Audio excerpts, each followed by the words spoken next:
onun həmi şəminin başına yığışmışıq, belə deyək, həm də ki, Allahın mərhəmətli ayında cəm olmuşuq. Əziz, dəyərli qonaqlar, dəyərli insanlar. Allah bizləri şəhidlərimizlə məşhur eləsin inşallah. Şəhidlərimizin ruhları şad olsun. Biz hər bir şeyimizi şəhidlərimizə borçluyuq. Onların ruhuna borçluyuq. Çünki bu vətənin uğrunda, bu üç rəngli bayrağın uğrunda onlar öz canlarından keçdi. O körpələr öz beşiklərində rahat yatsın deyə onlar öz ömürlərini bəxş elədi. Bu torpağa, bu vətənə, bu elə, bu obaya ruhları şad olsun. Bəli, Ramazan süfrəsidir. Həmçində şəhidimizin adına qurulmuş bir mövluddur. Məclisimizdə dəyərli insanlar, dəyərli qonaqlar, həm dəyərli alimlər, bizim çox dəyərli ilahiyyatçı alimimiz Hacı Ramil Bədəlovu salamlayırıq. Allah razı olsun. Bizim dəyərli axundumuz Qafqaz Müsəlman İdarəsinin Səlahəddin nümayəndəsi Hacı Murad Əzizimizi salamlayırıq. Həmçinin dəyərli qari Quranımız Hacı İlkini bizim çox əziz, hər zaman şəhid ailələrinin yanında olan, kimsəsizlərə dəstək olan, hər zaman biz onu Allah süfrəsində, şəhidlərin süfrəsində, vətən uğrunda candan keçmiş, yaralanmış qazilərimizin yanında görürük. Biz buradan Rafiq müəllimdə salamlayırıq. Çox dəyərli icramızı, başçımızı, Allah ondan razı olsun. Çox uzatmayaq, Azərbaycan Respublikasının dövlət himni səslənəcək, amma xahiş edirəm, rica edirəm, biz hər bir şeyimizi bu vətənə, bu torpağa, bu bayrağa, bu şəhidlərə borçluyuq. Hamımız bir ehtiram, ayağa qalxaq inşallah.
Elnuru cəssur, ən çox cəssur, nur üzlü, həmişə sözün düzün deyən uşaq idi. Biraz da ona görə evdə deyərdi ki, bala hər şeyin sözün, hər sözü demək olmur. Deyirdi ki, yox, düz elə düzdür. Cəbrayil, Füzuli, Qubadlıda ağır yaralandı Elnur. Və o ilə də belə deyək də hər şey başladı. Kəlbəcər, Qubadlı. Dediyinə görə balam deyirdi ki, mama Cəbrayil, Füzuli. Yəni o medallar da verilməli idi, amma ki, hələ ki onlar verilməyib. Bir də ki, Vətən müharibəsi iştirakçısı kimi medal var. Bir də fəxri fərman var. yadınıza düşəndə bir an göz yaşlarına hakim olursunuz. Mama, həyatın mənə cavanlıq borcu var. Çünki Elnur çox əziyyət çəkdi. Ağrılı, acılı günləri çox oldu onun. Yaralanıb gələndən sonra çox ağrılı, acılı günləri oldu, yuxusuz gecələri oldu. Və onun yaşında olan uşaqlar, düzdür, şəhidlərin qabağında baş əyirik. Deyirdim, amma o bizim uşaqlardan, şəhid olan uşaqlardan çoxsu evladları var idi də. Deyirdi ki, mama, gərək biz şəhid olardıq, onlar yox.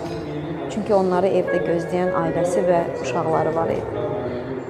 Bir onu deyərdi, bir də bu əziyyət çəkəndəki gecələr, yuxusuz gecələr, ağrılı günlərində deyirdi ki, mama, həyatın mənə cavanlıq borcu var. Mən, yəni, cavan yaşımda bu əziyyəti görürəm.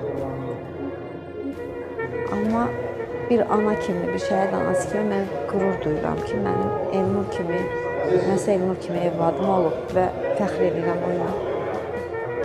Allah bütün şəhidlərimizin ruhunu şad eləsin, məqamını uca eləsin və qazilərimizə can sağlığı versin. Qazilərin əziyyəti çoxdur. Çünki onlar canlı şəhiddirlər. Mən Elnur ki, o günləri görmüşəm uşaqda. Təkcə yaralı demirəm, psixoloji çox uşaqlar sarsıntı görürlər və ona görə də şəhidlərimizin də başı, mən yəni qarşılarında baş əyirəm. Çünki onlar canlı şəhiddirlər.